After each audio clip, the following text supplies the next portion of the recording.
The red warning lights bathed Captain Kim Jae-ho's face as he read the evacuation orders for the third time. His hands trembled slightly as he set down the datapad. Mining Station Kepler-4 for to be housed 47 people.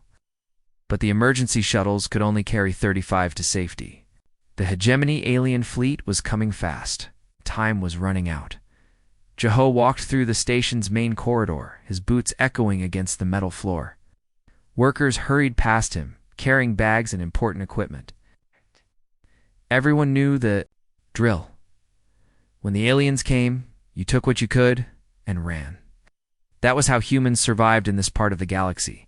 The priority list from Earth Command was clear and cold. Engineers first.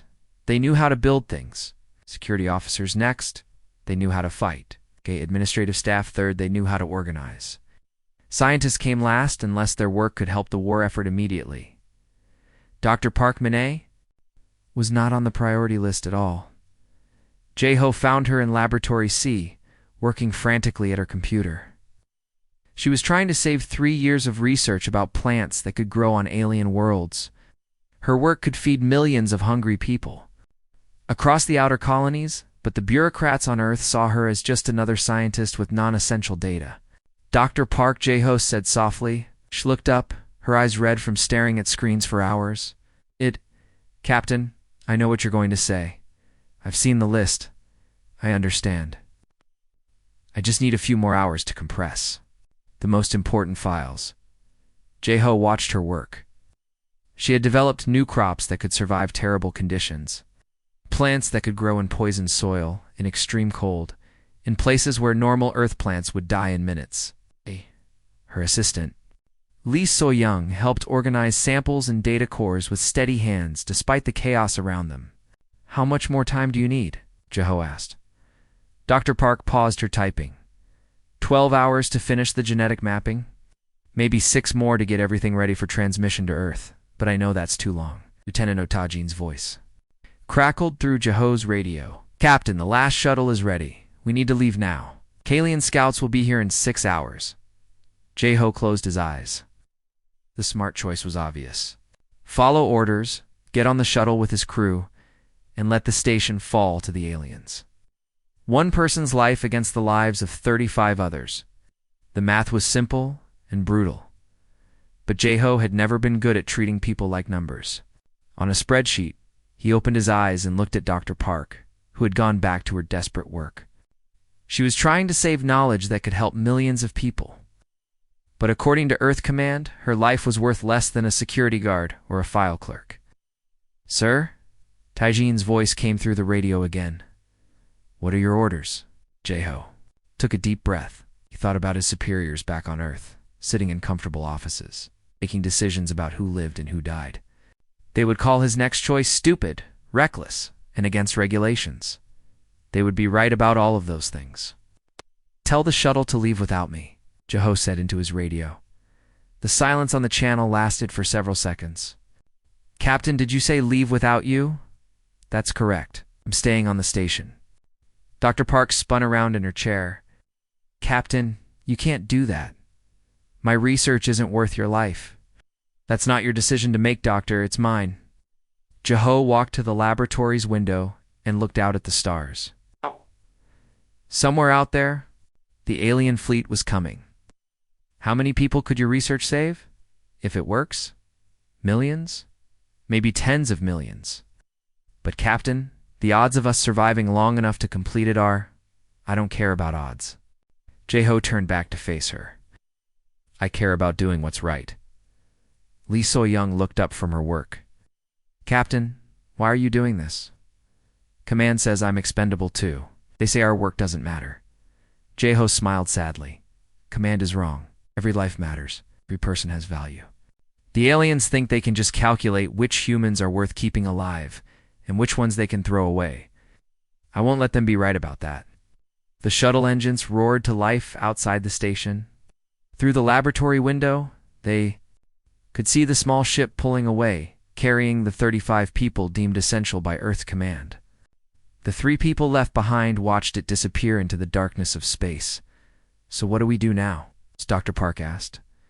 Jae-ho activated his captain's access codes and began bringing the station's defensive systems online. Mining lasers designed to cut through asteroids began turning toward the approaching alien fleet. Tractor beams meant for moving chunks of rock could potentially grab enemy ships. "Now we give them a fight they'll never forget," Jae-ho said. "You to keep working on that research? I'll buy you as much time as I can." The station's computer announced that hostile ships would arrive in 5 hours and 37 minutes. Jae-ho cracked his knuckles and got to work turning a mining station into a fortress. One life might not matter to them, but it mattered to him. The mining station felt like a ghost town after the shuttle disappeared into space. Captain Kim Jae-ho walked through empty corridors that should have been filled with workers. His footsteps echoed loudly in the silence. Only 3 people remained on a station built for 50. Dr. Park Min-ae sat hunched over her computer in the laboratory, her fingers flying across the keyboard. She was racing against time to save years of research. Her plant samples sat in carefully controlled containers nearby, each one representing a possible solution to feeding hungry colonies across human space. Lee So-young worked beside her, organizing data files and checking equipment. The young technician's hands were steady, but Jae-ho could see worry in her eyes. They all knew what was coming.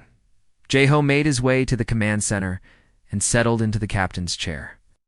The station's computer screens showed him everything he needed to know. The alien fleet was still hours away, but their scout ships were already probing the outer edges of the asteroid field around the station. "Computer, show me all defensive systems," Jae-ho ordered. The display changed to show the station's pathetic defenses. 6 mining lasers designed to cut through rock. For tractor beam projectors meant for moving asteroids. Some basic shields that could barely stop space debris. It wasn't much, but it would have to be enough. "Lee, I need your help up here," Jae-ho called through the intercom. The technician arrived a few minutes later, wiping her hands on a towel. "What do you need, Captain? Can we modify these mining lasers to work as weapons?" Lee studied the technical displays. Her face brightened slightly. "Maybe the power output is actually higher than most ship weapons. The problem is targeting and firing speed. These lasers are built to make precise cuts, not rapid fire." "What about the tractor beams? Those might work better. We use them to grab asteroids weighing thousands of tons. They could definitely mess with smaller alien ships, maybe pull them off course or crash them into rocks." Jae-ho nodded. "Get started on the modifications. I'll work on the targeting systems." For the next 3 hours, they transformed the peaceful mining station into something resembling a fortress. Lee rewired the laser controls to allow faster firing. Jae-ho programmed the targeting computers to track multiple fast-moving objects. Instead of slow asteroids, Dr. Park's voice came through the intercom. "Captain, I'm getting some interesting results here. These new plant varieties can survive in conditions that would kill normal crops in minutes. Extreme radiation, toxic soil, temperatures that freeze water solid. This could change everything for the outer colonies." "Keep working, Doctor. We'll buy you the time you need." The first alien ships appeared on the sensors at exactly the predicted time. 3 sleek scout vessels, each one twice the size of the mining station's shuttles. They moved with mechanical precision, scanning everything in the asteroid field. Jae-ho watched them approach on his screens. The aliens probably expected to find an empty station, or maybe a few frightened humans hiding in the corners. They had no idea what they were about. "To face Lee, are the modifications ready? As ready as they'll ever be, Captain? But I should warn you, these systems weren't designed for combat. They might overload after a few shots." "Then we better make those shots count." The alien scouts came closer, spreading out to surround the station. Dawa waited until they were in perfect position. Mining work had taught him patience and precision. You waited for exactly the right moment, then you acted decisively. "Fire laser, Array 1, Jae-ho ordered. The mining laser, designed to slice through solid rock, cut through the lead alien ship like it was made of paper. The vessel exploded in a brilliant flash of light, debris scattering across the asteroid field. The other 2 scouts reacted instantly, accelerating toward the station with weapons charging. But Jae-ho was already moving to his next target, a tractor beam, full power, target the second ship. The invisible beam reached out and grabbed the alien vessel, yanking it sideways into a massive asteroid. The impact crumpled the ship's hull like a tin can. The third scout fired back, its energy weapons striking the station's shields. Alarms blared as power fluctuated throughout the facility. "Shields down to 60%, Lee reported. Jeho targeted. The last scout with another mining laser. This one was ready for the attack, dodging at the last second. The laser beam missed by meters. "Captain, more ships incoming," Lee warned. "Looks like a full squadron this time." Jeho smiled grimly. The aliens had gotten his message. They knew now that this wouldn't be an easy victory. "Lee, start setting up explosive charges in the asteroid field. Use the mining charges we have in storage. If they want to come at us, they'll have to navigate through a minefield. What about you? I'm going to send a message to any other human forces in the area. Let them know what we learned about alien ship vulnerabilities. These scouts have weak points in their armor, right where the engines connect to the main hull." Dr. Park's voice interrupted them. "Captain, I've made a breakthrough. The genetic sequences are more complex than I thought. These plants don't just survive in hostile environments, they actually improve the soil around them. This could terraform entire worlds." Jeho felt a surge of determination. The work happening in that laboratory could save millions of lives and transform human civilization. The aliens saw Dr. Park as expendable, but her research might be the key to humanity's future among the stars. "Keep working, Doctor. We're not done fighting yet." The alien squadron approached through the asteroid field, and Jeho prepared for the real battle to begin. Admiral Vexmar stared at the tactical display with growing anger. 3 of his scout ships destroyed by a mining station. His officers shifted nervously around the command bridge of the flagship. "One wanted to be the bearer of more bad news," Report Vexmar demanded, his voice cold as space itself. "The human has turned the entire asteroid field into a weapon, Admiral," his tactical officer said carefully. "Mining explosives are creating debris clouds. The station's industrial equipment is being used against our ships. Our pilots are having trouble navigating the field." Vexamar studied the readings. According to their sensors, only 3 humans remained on the station. 3. Yet they had managed to destroy military vessels and create a defensive network that was slowing down an entire hegemony fleet. "How is this possible?" he asked. "The human commander appears to be using mining equipment in ways it was never designed for. Cutting lasers as weapons, cargo manipulators as ship traps. Even the station's life support system has been modified to create atmospheric pockets in unexpected locations." Inside the mining station, Captain Kim Jeho moved through maintenance tunnels like a ghost. He had sealed off large sections of the facility, creating a maze that forced alien boarding parties to advance slowly through narrow corridors. Every intersection became a potential ambush point. Lee Soyoung had done excellent work with the station's systems.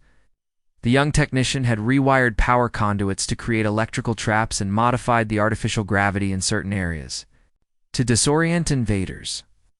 She moved through the ventilation shafts, appearing where the aliens least expected her. "Captain, I've got visual on the next boarding party," Lee's voice whispered through the comm system. 12 aliens, moving through Section C. "Wait for them to reach the junction, then trigger the mining charges," Jeho replied. "We're 3 levels below, setting up another surprise for the enemy forces trying to reach the command center." The explosion echoed through the station's hull. Lee's voice came back on the comm. "Direct hit. That corridor is sealed now. We'll have to find another route." Dr. Park Monet worked frantically in her laboratory, surrounded by the sounds of battle. Every few minutes, the station shook from weapons fire or explosions. But she kept her focus on the genetic sequences scrolling across her screen. "Captain, I've isolated the key markers," she reported. "These plants can survive in 94% of surveyed alien environments. The applications are incredible. We could grow food on worlds that were previously considered uninhabitable. Keep working, Doctor. We're buying you time." Jeho triggered another trap as alien soldiers tried to cut through a sealed bulkhead. Mining acid, normally used to break. Downer samples ate through their armor in seconds. The survivors retreated, reporting back to their commanders about the unexpected hazards inside the station. Admiral Vexmar received each report with increasing frustration. His forces were being held up by improvised defenses and industrial equipment. The humans were using their own mining tools against trained hegemony soldiers. "Sir, we're detecting transmissions from the station," his communications officer reported. "The humans are broadcasting tactical data about our ship vulnerabilities." "What kind of data?" "Detailed analysis of our scout ship armor weaknesses. Information about our boarding tactics, even our communication frequencies. This information is being sent to human resistance cells across the sector." Vexamar felt a chill. The lone human defender wasn't just fighting for his own life. He was studying hegemony forces and sharing intelligence with other human groups. What had started as a simple resource grab was turning into a major intelligence leak. "Block all transmissions from that station," he ordered. "We've tried, sir. They're using the mining station's industrial transmitters. It's much more powerful than normal communications equipment." Back on the station, Jeho smiled grimly as he sent another data burst to the human resistance network. 3 days of combat had taught him a lot about alien tactics and technology. Their ships were fast but lightly armored. Their soldiers were well-trained but inflexible when facing unexpected situations. "Lee, how are the power systems holding up?" "We're down to 40% capacity, Captain. The aliens keep targeting our generators. Ow. But I've rerouted power through the mining equipment. As long as the main drill systems are running, we can keep fighting." Lee had proven to be incredibly resourceful. She had turned the station's mining drills into defensive weapons, using them to create tunnels that allowed the defenders to move unseen through solid rock. The aliens couldn't predict where the humans would appear next. Dr. Parks' research was nearly complete. She had identified genetic sequences that could revolutionize agriculture across human space.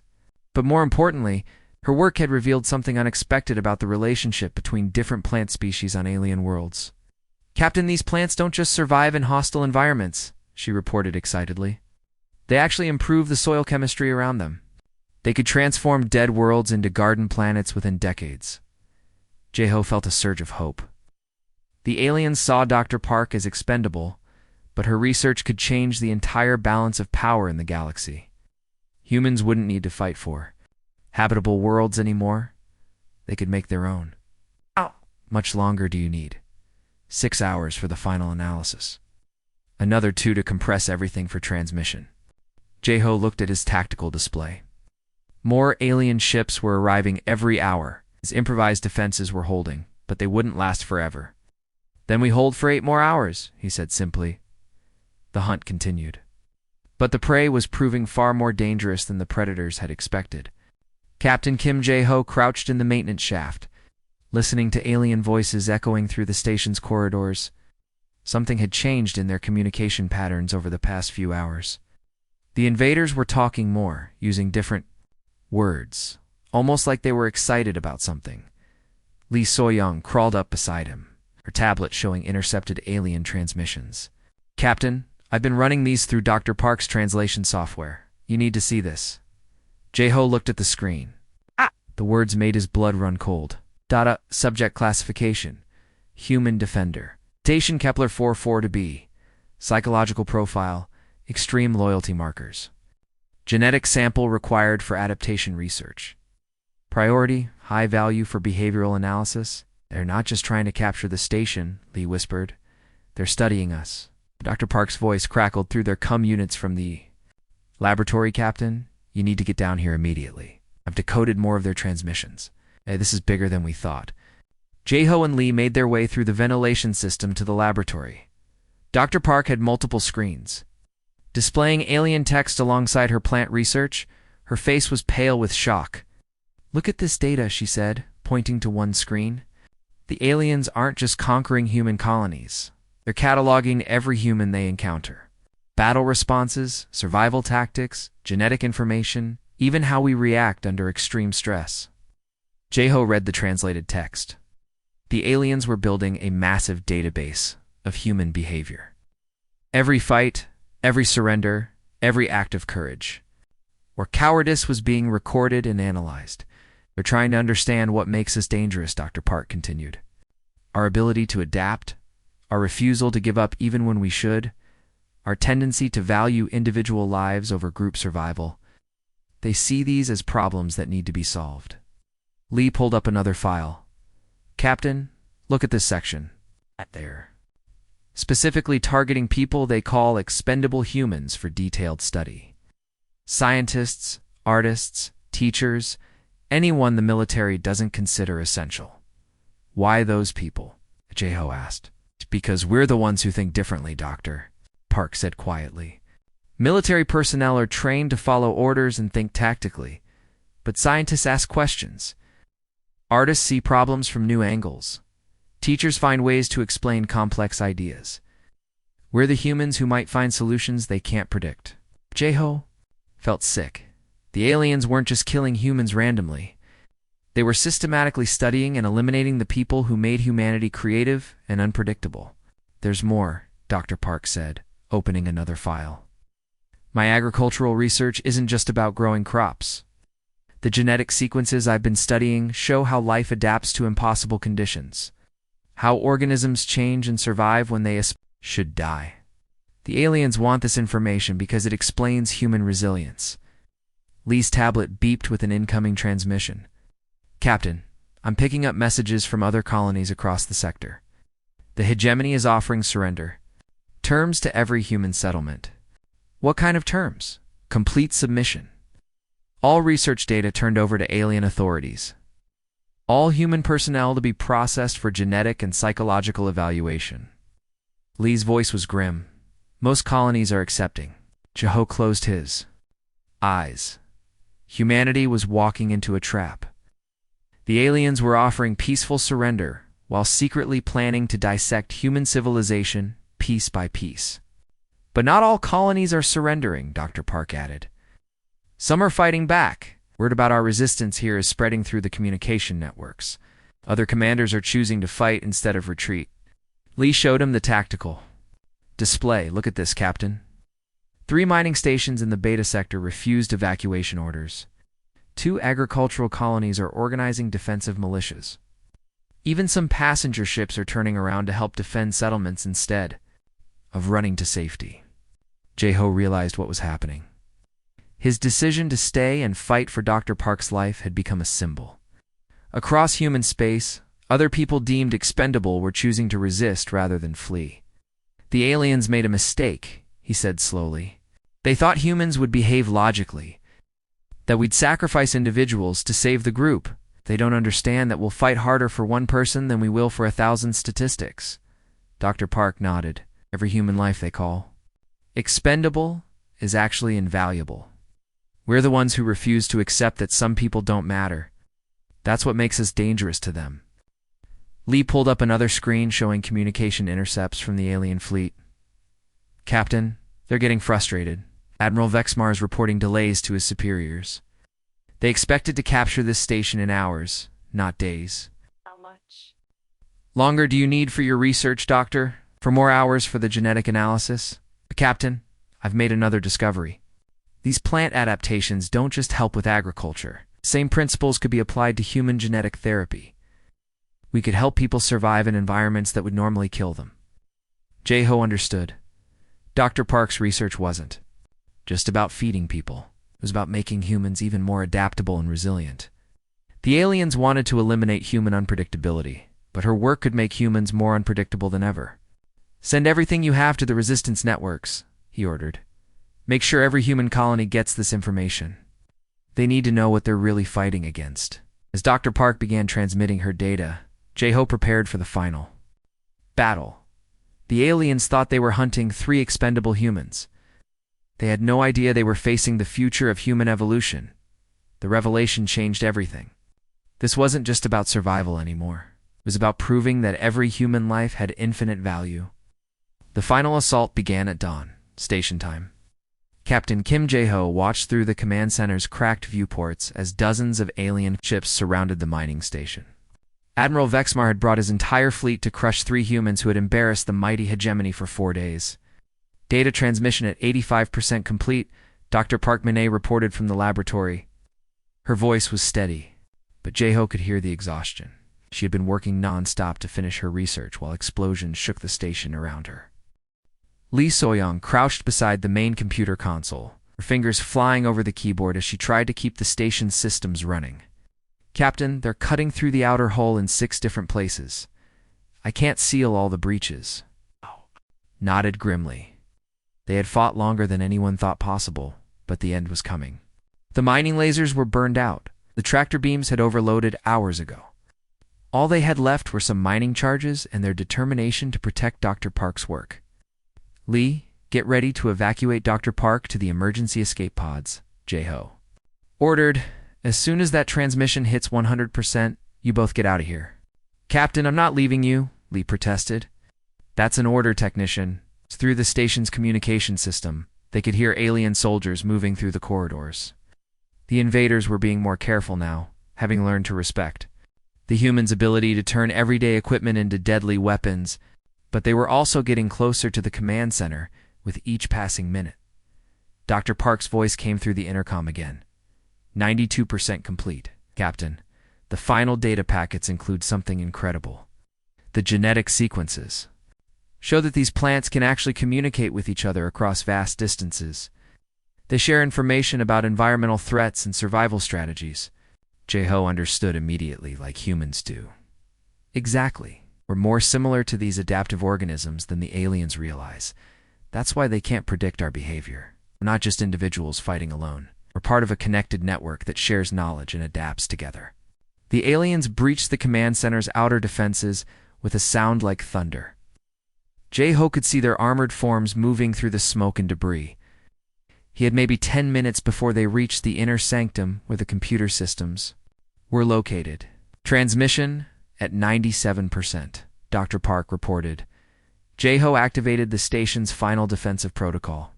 Mining charges placed throughout the facility armed themselves automatically. If he couldn't save the station, he could at least make sure the aliens learned nothing from capturing it. But first, he had one more message to send. Jae-ho opened a communication channel to the entire human resistance network. His voice would reach every colony, every ship, every person fighting against the hegemony across the galaxy. "This is Captain Kim Jae-ho of Mining Station Kepler-4 for Tabi. If you're receiving this transmission, it means we've completed our mission. Dr. Park Mine's research is now in your hands. Her work will help humanity survive and thrive on worlds the aliens thought were uninhabitable." The aliens were cutting through the command center's inner doors now. Sparks flew as their energy. Weapons sliced through reinforced metal. "But that's not the most important thing we learned here," Jae-ho continued. "We discovered that the hegemony fears us because we value every individual life. They think this makes us weak and unpredictable. They are right about unpredictable, but wrong about weak." Transmission complete. Dr. Park shouted over the noise of approaching enemies. "Lee, get her out of here now!" Jae-ho yelled back. He could hear the 2 women running toward the emergency pod bay. Good. His sacrifice would mean nothing if Dr. Park's research died with them on this station. "Every person they call expendable is actually irreplaceable," Jae-ho spoke into the communicator as alien soldiers poured into the command center. "Every life they think doesn't matter is what makes us human. Don't let them convince you otherwise." The aliens opened fire, their energy weapons filling the air with deadly light. Jae-ho dove behind a control console, still holding the communicator. The doctor's research shows that life finds a way to survive impossible conditions. Humans are the same. We adapt, we learn, we refuse to give up. That's what makes us dangerous to anyone who thinks they can calculate our worth. A plasma bolt struck the console next to him, melting the metal. Jae-ho could see alien soldiers advancing from 3 directions. Time was up. Remember Mining Station Kepler-4 to be? Remember that 3 expendable humans held off an entire alien fleet for 4 days. Remember that every life has infinite value. Jae-ho triggered the mining charges. The explosion could be seen from ships halfway across the star system. Mining Station Kepler-4 to be disappeared in a brilliant flash of light, taking Admiral Vexmar's flagship with it. The blast scattered debris across the asteroid field, creating a monument to human defiance that would orbit the system for centuries. Dr. Park and Lee escaped in their emergency pod, carrying with them research that would transform human agriculture forever. Within months, Colonies across the galaxy were growing crops in environments that had been considered impossible. Worlds that the aliens had written off as uninhabitable became garden planets under human hands. But more importantly, final message sparked a revolution. The recording spread through human space like wildfire. Colonies that had been preparing to surrender instead chose to fight. People who had been labeled expendable by their own governments became the leaders of the resistance. Captain Kim Jae-ho had died believing he was saving one person's life in research. In reality, he had saved the human spirit itself. His sacrifice proved that no life was expendable, no person was worthless, and no dream was too small to fight for. The aliens had studied human behavior for years, but they had never understood the human heart. One captain's choice to value a single life had changed the course of the war. The price of one had become the salvation of all.